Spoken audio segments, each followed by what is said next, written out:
A China é a nova grande potência mundial? Ou será que depois da queda do Muro de Berlim, os Estados Unidos não têm rival à altura? Eu sou a Mariana Hope. E eu sou o Danilo Leitor. E a gente vai tentar aprofundar um pouco mais esse tema no 4º episódio do Geografia da Real. Fique ligado, acompanhe passo a passo.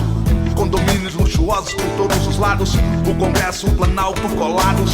Aqueles barracos ali, vão ser retirados. Antes de começar, aquele recadinho. Curta esse vídeo, se inscreva no nosso canal e compartilhe com quem possa se interessar pelo conteúdo.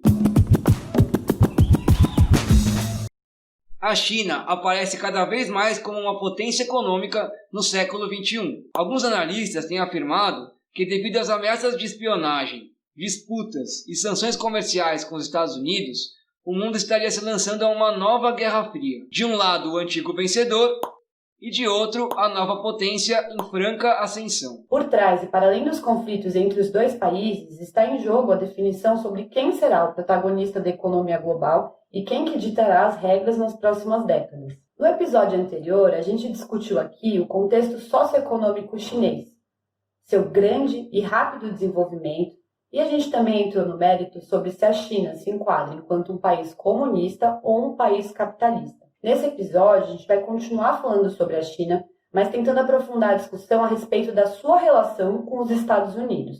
O tema central da Geografia da Real de hoje, então, é a geopolítica.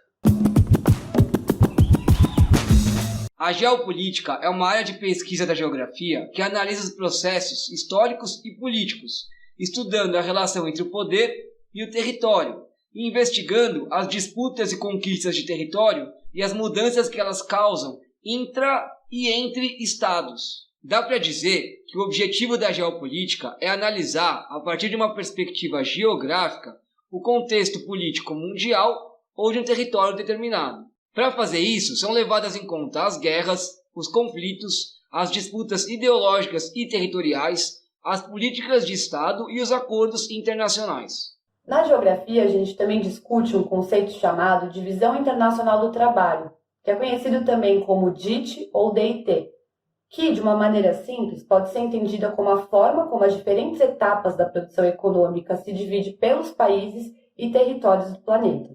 Os Estados Unidos, por exemplo, são lugar de origem de grandes empresas transnacionais ou multinacionais, como é o caso da Apple e da Amazon, por exemplo.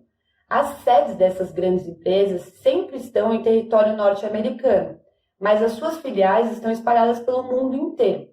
Isso acontece principalmente por conta da busca pela redução dos custos de produção, ou seja, as filiais estão espalhadas em lugares do mundo onde é mais barato realizar alguma etapa da produção, do processo produtivo, mas o lucro, o dinheiro que se ganha no final desse processo, vai para as sedes, ou seja, vai para os Estados Unidos. O fim da União Soviética e a queda do Muro de Berlim foram processos significativos para o triunfo do capitalismo no mundo, aprofundando ainda mais a divisão internacional do trabalho. Isso significa dizer que as condições para o sistema capitalista prosperar em escala internacional se intensificaram enormemente. Grande parte dos territórios que estavam sob a influência da União Soviética se tornaram novos mercados capitalistas. E com isso, os Estados Unidos se tornou a grande potência hegemônica mundial, militar e econômica.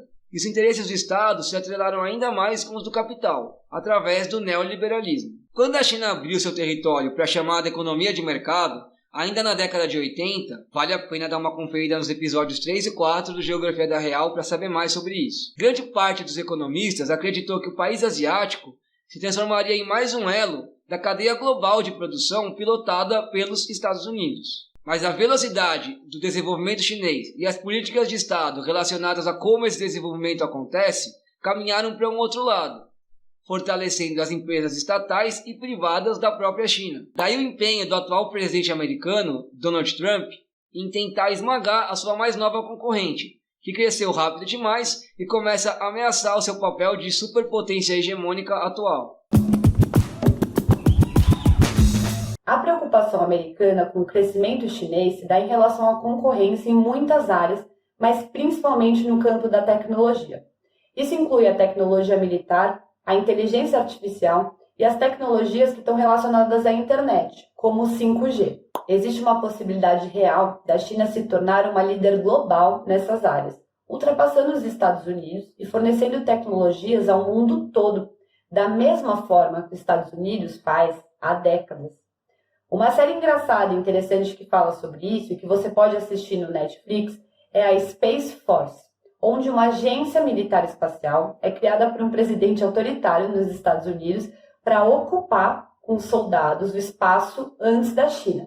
Qualquer semelhança com a realidade é pura coincidência. Ser líder global na economia significa ter muito poder político também. Daí o medo americano de ter a China ditando regras no mundo, tomando ou ao menos dividindo o lugar que foi dos Estados Unidos nos últimos 30 anos. O autor do livro China Hoje, Projeto Nacional, Desenvolvimento e Socialismo de Mercado, Elias Jabbour, afirma que, pela primeira vez na história, os Estados Unidos estão diante de um rival que tem uma tecnologia avançada em um ponto sensível do desenvolvimento e do controle, a comunicação, ao qual eles mesmos não têm uma alternativa, um produto similar para concorrer. Quais as perspectivas, então, para os próximos anos? Teremos uma terceira guerra mundial? Ou o mundo será dividido outra vez entre duas grandes potências?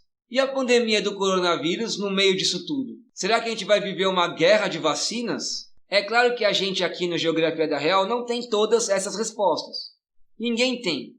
Mas vamos tentar falar um pouco mais sobre isso. Você já deve ter lido ou escutado por aí os termos vírus chinês e vacina chinesa. Isso não é por acaso. Faz parte da estratégia americana, adotada pela mídia de vários países, inclusive do Brasil, de estimular a sinofobia, ou seja, o preconceito contra a China e contra os chineses.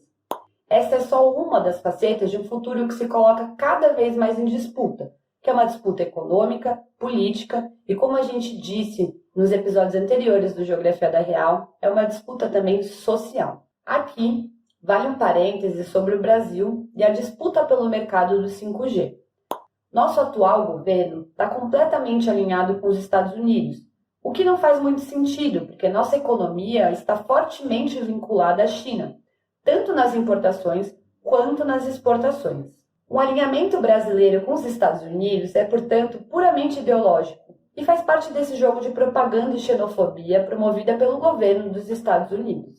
O que está por trás do discurso, em termos econômicos, é a instalação da tecnologia do 5G no Brasil.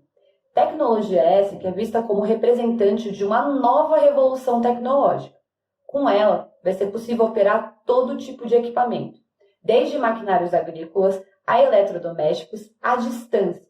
E os Estados Unidos querem o monopólio dessa tecnologia por aqui. Enquanto o mundo vive a incerteza da pandemia, políticos populistas e seus seguidores divulgam uma conspiração mentirosa, na qual, entre vários absurdos, a vacina chinesa serviria para instalar nanochips de controle nos nossos organismos. Parece roteiro de um filme de ficção ruim, mas é exatamente isso que Trump, Bolsonaro e a sua turma têm divulgado por aí. Não passa de publicidade negativa para colocar você contra a China e favorecer os Estados Unidos em ações futuras sobre o mercado de 5G, ainda que a tecnologia chinesa seja melhor e mais barata. Em relação à incerteza da pandemia, quem perde com tudo isso somos nós, a população, que ao invés de se aproximar de uma vacina que seja eficaz e esteja disponível para todo mundo, fica à mercê dos interesses e das alianças políticas daqueles que nos governam. E sem saber se a vacina, quando vier, vai realmente chegar até nós, o que pode gerar uma crise social pelo direito à vacina. Se já foi ruim com papel higiênico, imagina com a vacina. As disputas econômicas entre os dois países é chamada de guerra comercial. Dos dois lados, consulados são fechados, diplomatas são expulsos, empresas são banidas ou têm a sua atuação restringida, importações são taxadas de forma unilateral e também pipocam acusações de espionagem industrial e política. Até agora, temos assistido os Estados Unidos atacarem abertamente, enquanto a China se defende, mas não aponta grandes reações externas. E é aí que moram as dúvidas. Os chineses irão reagir? Como? Quando? Bom, diferente da disputa com a União Soviética, os Estados Unidos têm uma rede imensa de trocas comerciais com a China. Para qualquer um dos dois países, romper com o outro lado significaria uma perda comercial gigante. Ao mesmo tempo, a China já é a maior parceira comercial de mercados antes dominados pelos Estados Unidos, como por exemplo a América Latina. E isso também resulta em perdas econômicas e políticas para o Estado e para as empresas americanas. Mas as chances reais de um conflito bélico, por enquanto, são muito pequenas. Principalmente porque no âmbito militar, os Estados Unidos ainda têm vantagem com muita folga, já que tem bases americanas espalhadas por todo o entorno da China, além de ter também diversos pontos estratégicos ao redor do mundo. Essa estrutura foi construída por décadas, que dificilmente algum país teria como desafiar. A disputa entre os dois países deve se intensificar mesmo no campo econômico e, consequentemente, no campo geopolítico. E é nesse sentido que dá para a gente arriscar, dizendo que estamos vivendo uma nova Guerra Fria. Em abril desse ano, um estudo apontou que 66% dos americanos se sentem desconfortáveis com a China.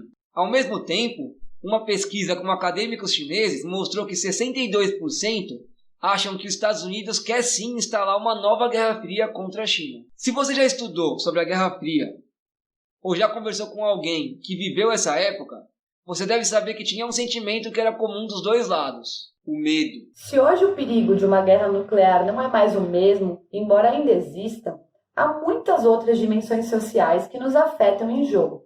A vacina, por exemplo, ou a instalação de um sistema de controle social de vigilância, a escassez ou a alta no preço de produtos básicos, por exemplo.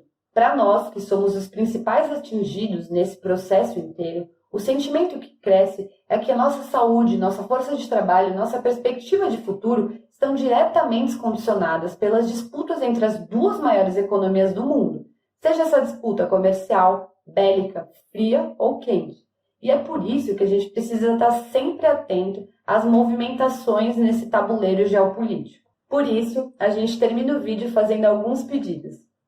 Curta ele, se inscreva no nosso canal e divulgue o conteúdo para quem você acha que possa se interessar. E fique esperta quanto ao que você lê e vê por aí. Se o discurso aponta para um país como culpado de tudo, sem fazer diferença entre a população, os empresários e os governantes desse país, pode ter certeza que esse discurso tem uma intenção clara por trás: te conquistar e te fazer odiar não quem realmente decide o nosso destino, mas quem sofre com essas decisões tanto quanto você.